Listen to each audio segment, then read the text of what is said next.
السلام عليكم ورحمة الله وبركاته.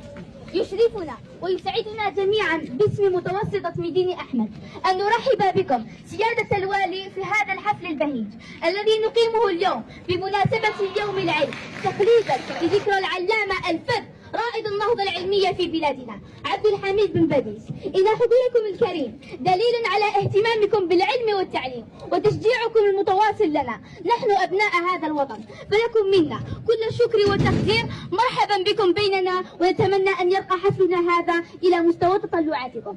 السجيدة مروس لسجيفير لسنت مسني سعنازل أمقران يسوفول كل سبس يوكلد نكيم زورنا ويدي جان ثيرا وول غرفيرنسن بس أدي نسنتيو ومدادي ساعة نزل الشيخ عبد الحميد بن باديس الغاسي اسمو يسمكنو غرمز ميدين أحمد أو دنيني أنسو فيسونا كمثلا وثماء المير سماس أولين تويليكم توفيرنس أكد ماس أسلوين تغيوان تنغنف القصر من حضرة مساقية دا قسام غد سعدين تسبح دي قرزن.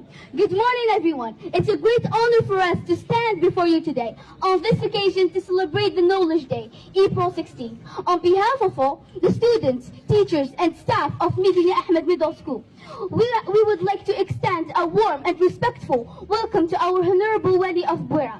We are truly grateful for your presence, which adds a great value and encouragement to this important event. Au nom de tous les élèves et de toute la communauté éducative de la moyenne école Midine Ahmed, j'ai l'immense honneur de vous souhaiter la bienvenue parmi nous à l'occasion de la célébration du 16 avril, journée du savoir. C'est un grand privilège pour nous de vous accueillir en ce jour symbolique, en hommage au savoir à l'éducation et à la mémoire de Cheikh Abdelhamid Ben Badis. Soyez le bienvenu, monsieur le Wali. Et merci pour votre présence qui honore notre établissement. سمير تحيا الجزائر، تحيا الجزائر، المجد والخلود لشهدائنا الابرار. في بالي ذيك ولا الجناس. صحيح سيد الرئيس. صحة. الله.